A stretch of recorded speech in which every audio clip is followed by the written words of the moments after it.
Dan dengan itu subhanallah, Nabi Shallallahu Alaihi Wasallam berkata, wa ana qaratakum alal haud. Aku menunggu kalian di haud, di telaga. Maka semua umatnya akan berjumpa dengan Nabi Shallallahu Alaihi Wasallam di telaganya. Cuma subhanallah, di situ ada beberapa orang yang terhalangi, tidak bisa berjumpa dengan Nabi Shallallahu Alaihi Wasallam. Hingga Nabi berkata, ummati, ummati. Itu umatku, itu umatku. Maka dikatakan kepada Nabi SAW, innaka la tadri ma ahdatsu ba'dak. Sesungguhnya engkau tidak tahu apa yang dikerjakan oleh mereka dari perbuatan-perbuatan baru setelah engkau wafat. Makanya orang yang berbuat syirik, nasallallahu alaihi, orang yang berbuat bid'ah, orang yang berbuat dosa besar dan tidak bertaubat, dia terancam tidak bisa berjumpa dengan Nabi Muhammad sallallahu alaihi wasallam.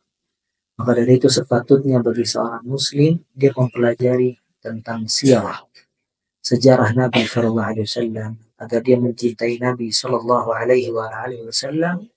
Kemudian dia mempelajari kebiasaan-kebiasaannya, dia mempelajari sunnah-sunnahnya agar benar-benar bisa ittiba', mengikuti petunjuk Nabi Muhammad sallallahu alaihi wasallam.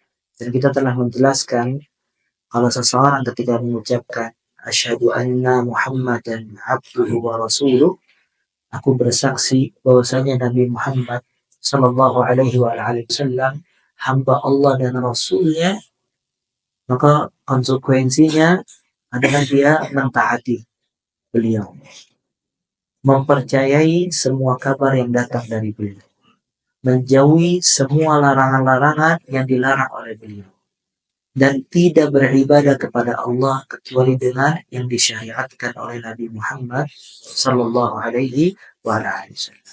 Dan subhanallah, kita diperintahkan oleh Nabi sallallahu alaihi wasallam untuk mencintai Nabi melebihi dari semua manusia, dan menjadikan Nabi orang yang paling dicintai dan melebihi cintanya siapapun juga, baik dari orang tuanya, istrinya, anak-anaknya, dan semua manusia.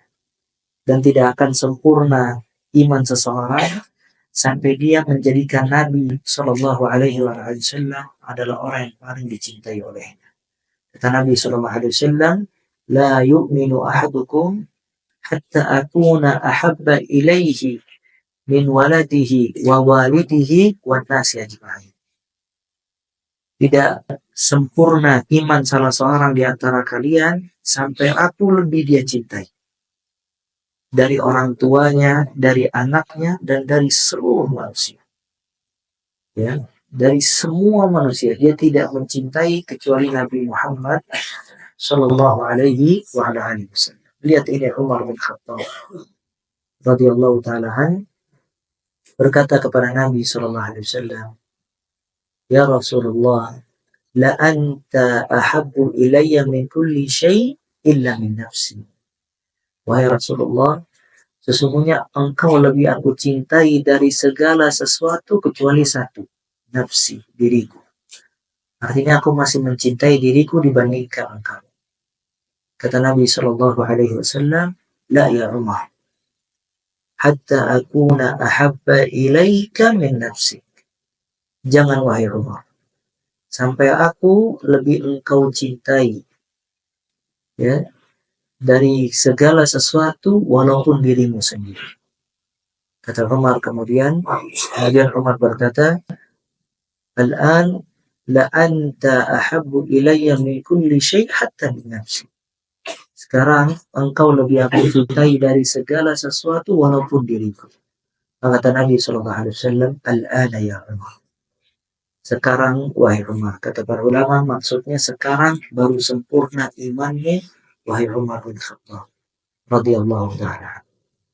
Dan semua sahabat subhanallah yang duduk bersama Nabi SAW, mereka tidak menginginkan kecuali ingin bersama Nabi di dunia dan di akhirat. Ada salah seorang sahabat, dia berkhidmat kepada Nabi SAW. Dia mengambilkan air wudhunya, berdiri di depan rumahnya menunggu kedatangan Nabi SAW dan seterusnya. Dan subhanallah, sahabat ini fakir, ya fakir, orang yang tidak memiliki harta. Maka Nabi SAW ketika melihat sahabat ini meluangkan waktu untuk berkhidmat kepada dirinya, Nabi menawarkan. Kata Nabi SAW, saya, antum minta apa yang antum butuhkan.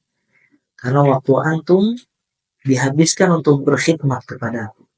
Maka minta dari perkara duniawiyah yang bisa aku bantu untuk rumah, kendaraan, istri atau semacamnya. Lihat subhanallah, sahabat himmahnya. Sahabat tidak ada tujuan kecuali akhirat. Dia minta as'alu murafaqataka fil jannah. Aku hanya meminta menemani kamu di surga. Dan subhanallah, dia berkhidmat kepada Nabi SAW di dunia, dan dia meminta kepada Nabi SAW agar bisa menemani beliau juga di akhirat. Maka kata Nabi SAW, awa ghaira dhalik, apakah ada yang lain atau tidak? Kata dia enggak, cuma itu yang maksud. Maka kata Nabi SAW, fa'aidni ala dhalika bikathrati sujud. Tolonglah aku untuk mewujudkan hal tersebut dengan banyak sujud. Maksudnya banyak sujud apa? Banyak sholat. Maka dari hadis ini mengisyaratkan orang yang banyak sholat itu bisa bersama Nabi SAW di akhirat kelak. Jadi dia memperbaiki sholatnya, menjaga sholatnya, memperbanyak sholatnya, itu sebab dia bisa kumpul bersama Nabi Muhammad SAW. Dan subhanallah, lihat sahabat yang lain. Ada salah seorang sahabat berkata kepada Nabi SAW, bahwasanya dia sangat mencintai Nabi SAW. Dan dia tidak ada kesabaran kecuali ingin duduk di majelis Nabi SAW.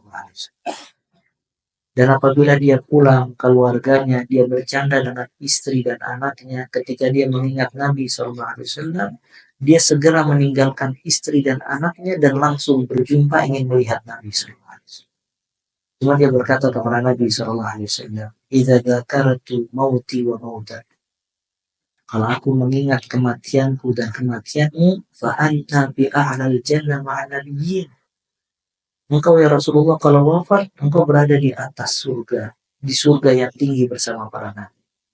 Dan aku khawatir tidak bisa berjumpa denganmu di akhirat kelak. Subhanallah, sakata Nabi SAW. Nabi diam tidak bisa menjawab. Hingga Allah menurunkan ayat dalam surat An-Nisa, wa may yuti'illaha wa rasul fa ulaika ma'al ladzina an'ama Allahu 'alaihim minan nabiyyin wasiddiqin wasyuhada wassalihin wa hasuna ulaika rafiqa. Barang siapa yang taat kepada Allah dan Rasul, maka dia ma'an nabiyyin, fa ulaika ma'al ladzina an'amta 'alaihim. Maka mereka bersama orang-orang yang kamu beri nikmat atas mereka. Siapa? Kalangan para nabi, wasiddiqin, orang-orang jujur, wasyuhada, orang-orang yang mati syahid, wassalihin, wa hasuna ulaika rafiqa. Dan mereka nanti di akhirat kelak sebaik-baik teman dan pendamping. Jadi ayat ini mengisyaratkan kalau seseorang ingin nanti di akhirat bersama Nabi Muhammad SAW, maka dia harus taatullah wa rasulih. Dia taat kepada Allah dan dia taat kepada Rasul SAW. Dan subhanallah ya ikhwah, berapa berat ibadah kita dibandingkan perjuangan Nabi SAW.